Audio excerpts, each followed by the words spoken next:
Bars loaded.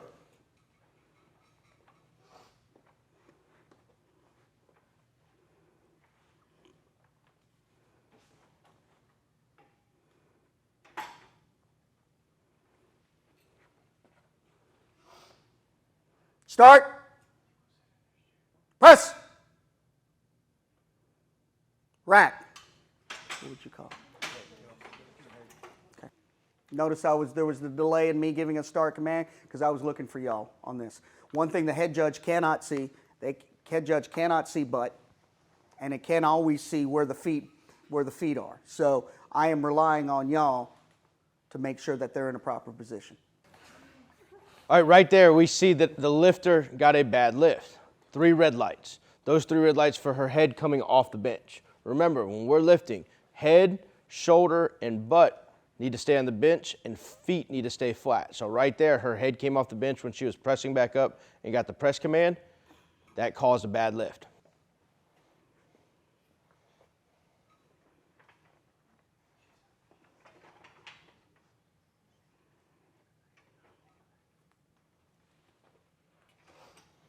Start. Press. Rack. Right there was an example of a good bench. That lift had nothing wrong with it. Her head, shoulders, and butt all stayed on the bench. Her feet stayed flat on the bench. She followed all commands from press to rack to start. Everything was perfect.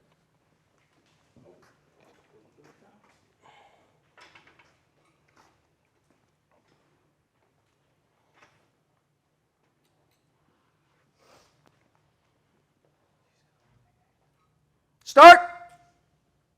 Press. Rack. Right there we saw 2 white lights and 1 red.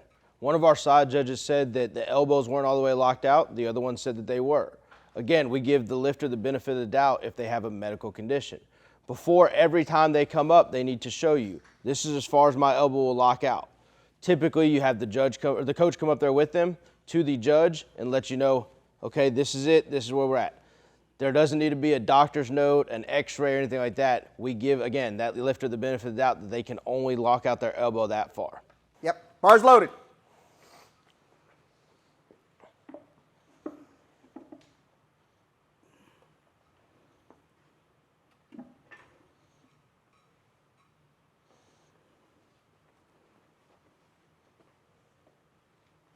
Start.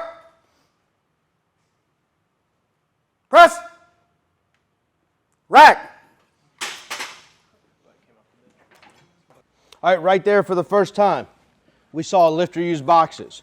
Remember, if the lifter's feet quite can't touch the ground, they're allowed to use boxes. Touch the ground or not, actually. If they just want boxes, they're allowed to use them. Again, it doesn't just have to be boxes. It can also be a plate. So they can put a plate on the ground and they can use that. Now, right there in that lift, what we saw our lifter's butt come off the bench. Remember, head, shoulders, and butt have to stay on the bench.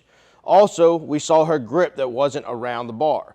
Remember, with our grip, the rule states around the bar doesn't have to be around the hand and touch our other fingers. It just has to be around the bar.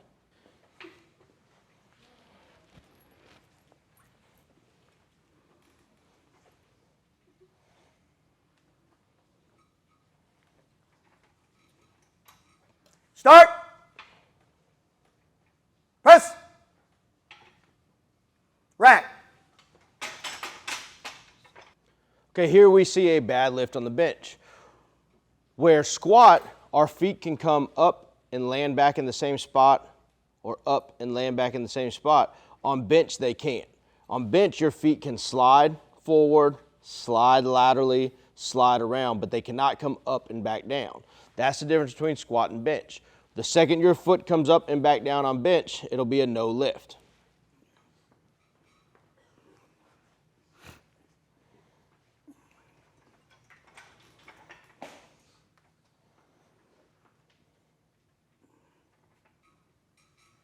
Start. Press. Rack. All right, right there we saw 2 things happen. The first thing, The lifter went below his xiphoid process. Remember, xiphoid process is right at the bottom of our sternum. 2 inches below that is a bad lift. Because he touched his belt, which is the second thing that happened, he had to be below his xiphoid process. So those are the 2 things that made that lift a bad lift. Typically with a raw lifter, that can be seen plain as day. When you have an equipped lifter, it's a little bit harder to see, but you'll still be able to tell if they touch their belt, they're likely below the xiphoid process. Can you take your hat off?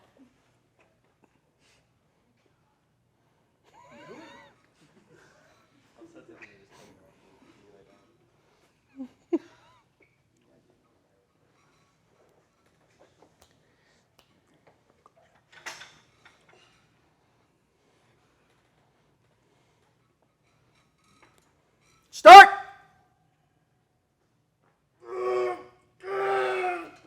Fuck! Okay. Now, What was that? Yeah, okay. All right. Judges, judges up here. All judges. Get them. Yes. This has to be a unanimous decision on this because it's a major disqualification on sportsmanship. So, did you hear cussing on the platform? right there, we saw 2 things. One, that lifter that lifted and squat and had a beanie on and got that minor infraction was told before he got on the platform by our side judge, hey, you can't have your beanie on. That lifter went and took the beanie off. He can then come back on the platform. The second thing we saw there, the lifter failed his lift. Once he failed that lift, he out loud said a profanity word, and all of our judges got together. Unanimously, those judges agreed, yes, we heard that word, this lifter is disqualified. Remember, that just does not adhere to just the lifter only. It is also if they hear a coach curse or an assistant coach or any other lifter within the lifting area. That lifter will then be disqualified, or that coach will be disqualified, and it'll be turned into the head official. That head official will then turn it into the executive committee. The executive committee will then give it to the LHSAA, and that lifter and coach will then have to do a sportsmanship class that has to be done within 3 days of this happening and when they return back to school.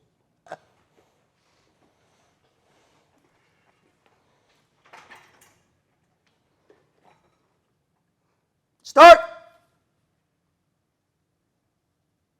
Press! Rack! What'd you see? The moment the spotter touches the lift, it's a no lift, regardless of for what reasons it's for. And then the judges will have to get together at that point, and they need to confer. Did the spotter inadvertently grab it too soon? Was the lift going to be good? Then you have to grant that person another lift. If you think, oh, the spotters were in the right and they did it because of safety, then you can say, no, he wasn't going to get the lift. It's a no lift. But you do need to have that discussion, and it doesn't matter for what reason. If the spotter touches the bar, that lift is no good. You have to give it a red. Okay, right there we saw our first equipped bencher. Even though that bencher is in an invitational meet and can wear shorts, that bench shirt still needs to be tucked into their shorts. In a regional meet or a state meet, they will be required to wear a squat suit or a singlet or whatever they wear over it, and then it'll automatically be tucked in because they'll be wearing their full body suit. But in an invitational meet, they have to have it tucked in.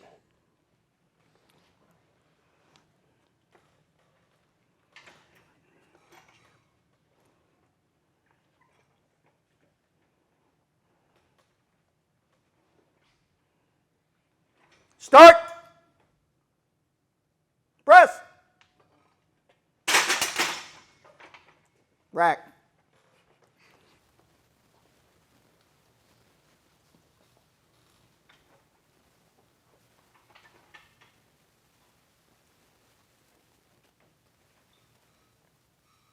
Replace. Replace. Rack. Thumb loops. Fix it for me, please.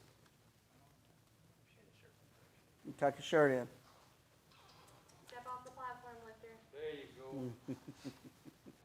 All right, right there we saw 2 attire infractions. One, the lifter's shirt wasn't tucked all the way in or tucked in at all. The second, in his wrist wraps, the loops were still wrapped around his thumb. The lifter was asked to step off the platform, fix the loops, and tuck in his shirt. After that is done, the lifter can then come back and attempt their lift. Struggle a little bit, but lift.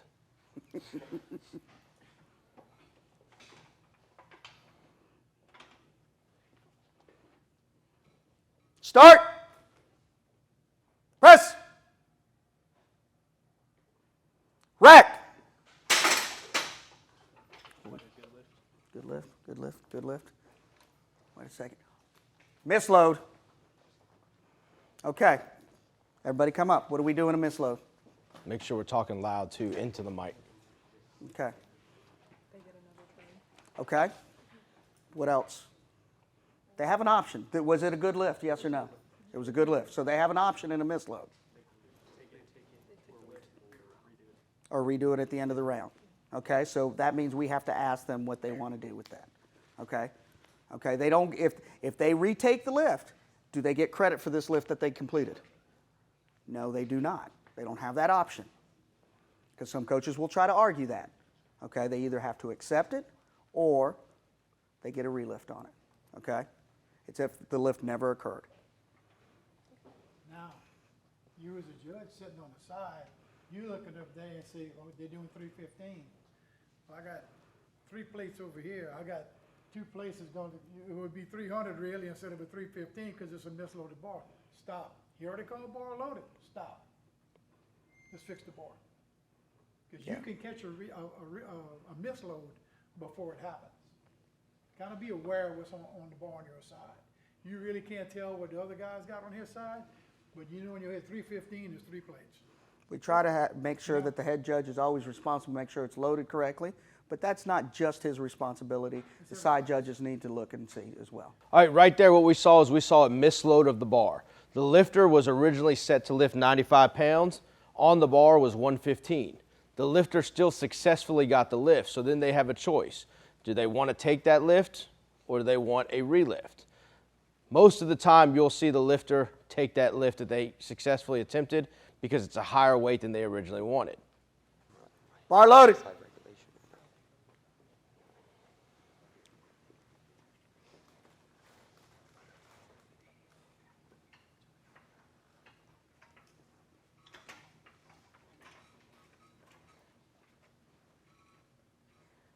Start. Press. Rack. What y'all did miss, and it's really back there. The grip was too wide. His grip was right here and here. I see the rings on the inside of my hands. That is illegal grip. That is too wide. Okay? And now he's right. The head judge needs to catch that, and you have them. If you see that, you have them rack it immediately, and then you tell them why. Okay? But those are things that's a major thing you need to be paying attention to. When you tell them to re-rack it and tell them why, you give them another start command? Yes, because they're not in a correct starting position anyways. All right, so right there, our lifter got white lights, but there were some issues. One arm locked out a little bit earlier than the other. Now, that lockout wasn't more than the width of the bar, so that is still a good lift. That lockout was here and then here immediately. If that lockout was here and the other hand was still down here, then yes, that would have been a bad lift. Now, something that we did miss there that typically needs to be seen by the head official. His hands were outside the snatch rings. That is a farther width than that's allowed for your hands to be. So if we see those snatch rings there on the bar, typically tell the lifter, hey lifter, reset the bar, re-rack the bar, tell them that their hands need to be closer, they're too far, then they'll be able to still be given the start command, the press command, and the rack command after.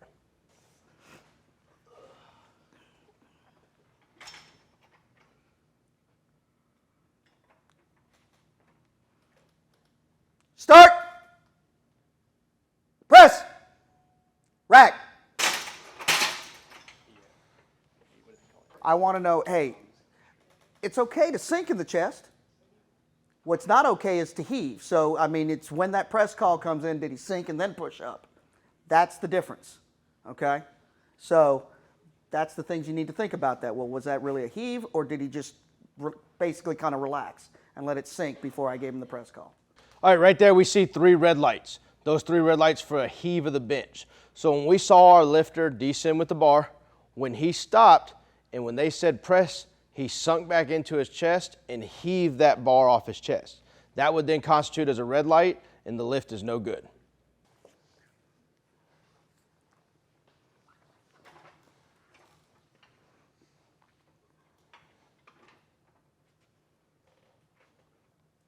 Start. Press. Rack. Right there, we saw a good lift. Now, the bar stopped halfway up. That bar did not descend. It stopped, it paused, and it kept going afterwards. Because that bar kept going afterwards, that's considered a good lift. As long as there's no dissension, it'll still be a good lift even with the pause halfway through the ascend.